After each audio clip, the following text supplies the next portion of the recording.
Hello' traders good morning.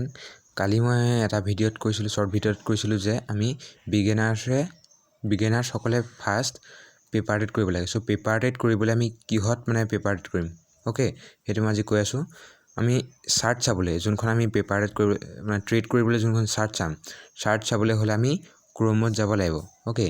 ক্ৰ'মত গৈ ধুনীয়াকৈ আমি তাত চাৰ্চ কৰিব লাগিব ট্ৰেডিং ভিউ বুলি চাৰ্চ কৰাৰ পিছত তাত ট্ৰেডিং ভিউ বুলি আহি যাব। অহাৰ পিছত তাত আমি SBI বা HDFC বেংক যিহতে আমি ট্ৰেড কৰোঁ তাতে ধুনীয়াকৈ চাৰ্টখন চাব পাৰিম, অ'কে। আৰু ছেকেণ্ডটো হ'ল যে আমি এণ্ট্ৰি বা এক্সিট ল'বলৈ ক'ত কৰিব লাগে। এণ্ট্ৰি বা এক্সিট ল'বলৈ আমি প্লে' ষ্ট'ৰত যাব লাগিব, অ'কে। প্লে' ষ্ট'ৰত গৈ ধুনীয়াকৈ তাত চাৰ্চ কৰিব লাগিব ফ্ৰণ্ট পেজ, অ'কে। এনেকৈ লিখা আছে FRONTPAGE ফ্ৰণ্ট পেজ বুলি চাৰ্চ কৰিব লাগিব। চাৰ্চ কৰি তাত আমি সেইটো ডাউনলোড কৰাৰ পিছত তাত আমাৰ ধুনীয়াকৈ HDFC চব বেংক আমি লিংক কৰিব লাগিব,